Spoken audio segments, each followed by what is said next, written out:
গুগলে যান, অসংখ্য বক্তব্যে বলেছিলাম আওয়ামী লীগের আমলে যে কালো মুজিব কোটের আধিপত্য, ওই এমন এক সময় আসবে ফিরি দিলেও মানুষ মুজিব কোট নিবে না। গুলিস্তানে মুজিব কোট কেউ বেচবে না, হয়েছে পরিণতি তাই। এখন কেউ মুজিব কোট পরে, অনেকে সাদার সাথে কালো ড্রেস কম্বিনেশনে পরে, ভালো লাগে এই কারণে। আওয়ামী লীগ করে না, সেও ভয় এখন মুজিব কোট পরে। সমস্ত রাজনৈতিক দল জুলাইয়ের পক্ষের শক্তি। কাজী আগামীতে আমরা যে কাঙ্ক্ষিত নতুন বাংলাদেশ চাই, সেই বাংলাদেশ রাতারাতি গড়ে উঠবে না। নতুন বাংলাদেশ করতে চাই মানুষ, কিন্তু আমরা পুরানোরাই আছি। কাজী আমাদের এই রাজনৈতিক নেতৃবৃন্দ আমলাতন্ত্রের স্বভাব এবং চরিত্রের পরিবর্তন না হলে নতুন বাংলাদেশ বিনির্মাণ সম্ভব হবে না। সেই জন্য আমরা চাই রাজনৈতিক সমঝোতা এবং রাজনৈতিক ঐক্য এবং সংহতির ভিত্তিতে আগামীতে একটি নির্বাচনের মধ্যে দিয়ে একটি জাতীয় সরকার গঠিত হোক। সেই সরকারে সমস্ত রাজনৈতিক দলের প্রতিনিধি থাকবে এবং সেই জাতীয় সরকার আগামী 5 বছরে বাংলাদেশকে একটি স্থিতিশীল এবং উন্নত রাষ্ট্রে পরিণত করবে। সেই লক্ষ্যে আমরা কাজ করতে চাই। কিন্তু যদি আমাদের মধ্যে রাজনৈতিক বিভাজন থাকে, আমাদের মধ্যে অনৈক্য থাকে, তাহলে ওই পতিত স্বৈরাচারী শক্তি আবার ফিরে আসবে, ফাঁসিবাদ মাথা চাড়া দেবে। সেই সময় কিন্তু আমরা কেউ নিরাপদ থাকবো না। একদিকে আমরা আগামী ফেব্রুয়ারিতে নির্বাচনের জন্য রাজনৈতিক দলগুলো মাঠে নির্বাচনী গণসংযোগে নেমে পড়েছি। নির্বাচন হবে, আমরা আশাবাদী। মানুষ ভোট দিয়ে জনপ্রতিনিধি নির্বাচন করবে, মানুষের মধ্যে একটা আগ্রহ উচ্ছ্বাস রয়েছে। আরেক দিকে আবার নির্বাচনের আকাশে কালো মেঘের ঘন ঘটাও কিন্তু আমরা দেখতে পাচ্ছি। কাজেই আজকে গণ অভ্যুত্থানের শক্তি সমূহ, বিএনপি যদি সরকারকে দুর্বল করে, জামাত যদি সরকারকে দুর্বল করে, আমরা যদি সবাই মিলে সরকারের একেবারে নগ্ন সমালোচনা না করে সরকারকে নাস্তানাবুদ করি, তাহলে সামনে কিন্তু শনির দশা সবার জন্যই অপেক্ষা করে। তো কাজী স্থান কাল পাত্র ভেদে আমাদের ভূমিকা নেওয়া প্রয়োজন। প্রেক্ষাপট বিবেচনা করে আমাদের কথা বলা প্রয়োজন। এখন কিভাবে একটি অবাধ, সুষ্ঠু, নিরপেক্ষ নির্বাচন করা যায়, কিভাবে জনগণের ভোটের মাধ্যমে জনপ্রতিনিধি নির্বাচনের একটা ব্যবস্থা করা যায়, আমাদের সকল রাজনৈতিক দলকে সেই দিকে মনোযোগ দেওয়া উচিত। আজকে যদি কথার বাহাসে টেলিভিশন, পত্র পত্রিকা নিউজের হেডলাইনের জন্য শুধুমাত্র কথার বাকযুদ্ধ চালায়, সেই পরিস্থিতি কিন্তু কারো জন্য ভালো কিছু পরে বয়ে আনবে না। কিছুদিন আগে আপনারা দেখেছেন আমাদের উপর একটি হামলা হয়েছিল। এই হামলা একটি টেস্ট কেস ছিল।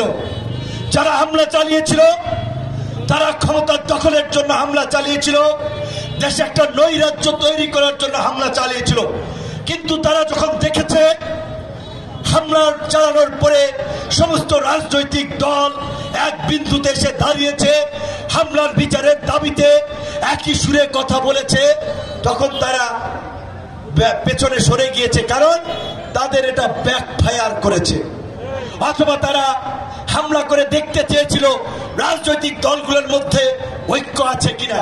আমি রাজনৈতিক দলের সমস্ত শীর্ষ নেতৃবৃন্দ, আপনারা দেখেছেন হসপিটালে বিএনপির মহাসচিব মির্জা ফখরুল ইসলাম আলমগীর থেকে শুরু করে চরমোনাই পীর সাহেব, জামাতের সেক্রেটারি জেনারেল, এনসিপি সহ সমস্ত রাজনৈতিক দলের শীর্ষ নেতারা গিয়েছেন। সরকারের বেশিরভাগ উপদেষ্টাই গিয়েছেন। অন্যান্য মহল থেকেও তারা পরিপূর্ণ সমর্থন, সহযোগিতার আশ্বাস দিয়েছেন। সরকারি ব্যবস্থাপনায় তার উন্নত চিকিৎসার জন্য সিঙ্গাপুরেও পাঠিয়েছেন। কাজী সেই অপশক্তি আর সামনে আগানোর সাহস করে নাই। এমনকি ডক্টর মোহাম্মদ ইউনূসের সাহসী ভূমিকা পরিষ্কার প্রকৃত অর্থে সেদিনের হামলা চালিয়েছিল সেনাবাহিনীর একটি পথভ্রষ্ট অংশ। সেনাবাহিনীর দুই একজন অফিসারের কর্মকাণ্ডের জন্য, অপকর্মের জন্য কখনোই পুরো সেনাবাহিনীকে আমরা দায় দেই না, আমরা দায় দেব না। সেদিন ঘটনায় আমরা যতটুকু জানতে পেরেছি পুলিশের কোনো ভূমিকা ছিল না। সেদিনকার দায়িত্ব ফিল্ডে থাকা কমান্ডিং অফিসার এবং তাদের সাথে ষড়যন্ত্রে লিপ্ত কয়েকজন সিনিয়র এই অপকর্ম ঘটিয়েছিল। কিন্তু ডক্টর মোহাম্মদ ইউনূস এবং অন্তর্বর্তীকালীন সরকার এই ঘটনায় জড়িতদেরকে বিচারের আওতায় আনার জন্য একটি বিচার বিভাগীয় তদন্ত কমিশন করেছে, যেখানে একজন সুপ্রিম কোর্টের বিচারপতি, স্বরাষ্ট্র সচিব এবং একজন সামরিক বাহিনীর উচ্চপদস্থ কর্মকর্তা রয়েছে। কাজেই আপনারা দেখেন এই হামলায় যারা জড়িত আমাদেরকে বলা হয়েছে অভ্যন্তরীণভাবে তাদের বিরুদ্ধে কিছু ব্যবস্থা নেওয়া হয়েছে। আমরা অভ্যন্তরীণভাবে নয়, আমরা প্রকাশ্যে জানতে চাই তাদের বিরুদ্ধে কি কি ব্যবস্থা নেওয়া হয়েছে। সরকারে যারাই থাকে তাদের ভুল ত্রুটি ধরিয়ে দেওয়ার জন্য গণতান্ত্রিক ব্যবস্থায় একটি শক্তিশালী বিরোধী দলের প্রয়োজন হয়। এখন এই অন্তর্বর্তীকালীন সরকারের সময় বিএনপি বলছে আমাদের সরকার, জামাত বলছে আমাদের সরকার, এনসিপি বলছে আমাদের সরকার, আমরা সকলেই বলছি আমাদের সরকার, কারণ আমরা সকলেই মিলে এই ফ্যাসিবাদী স্বৈর শাসনকে উৎখাত করেছিলাম। কাজেই এই সরকার আমাদের সকলের সরকার।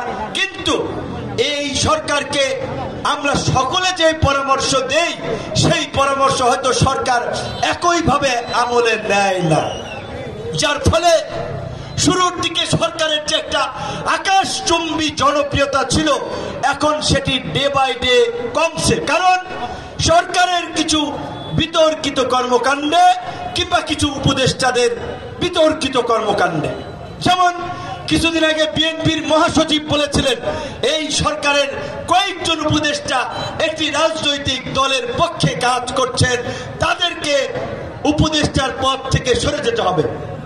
আজকে জামাতের নায়েবে আমির তাহির সাহেব বললেন সংখ্যা উল্লেখ করে যে সরকারের 4 থেকে 5 জন উপদেষ্টা একটি দলের পক্ষে কাজ করছেন। এমনকি আগামী নির্বাচনে প্রশাসনিক সেটআপ দেওয়ার জন্য প্রশাসনের বিভিন্ন পদে তাদের লোকজনকে সেট করার জন্য চাপ তৈরি করছে। তো এই কথা কিন্তু আমরাও আগে বলছিলাম যে সরকারের কিছু উপদেষ্টার কর্মকাণ্ড সরকারের নিরপেক্ষতাকে প্রশ্নবিদ্ধ করছে, সরকারের প্রতি জনগণের আস্থা, রাজনৈতিক দলগুলোর আস্থা নষ্ট করছে।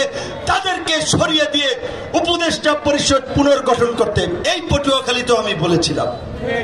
তো আমরা কথা বলি 6 মাস আগে কিংবা 1 বছর আগে, 6 মাস 1 বছর পরে হলেও সেটা ফলে।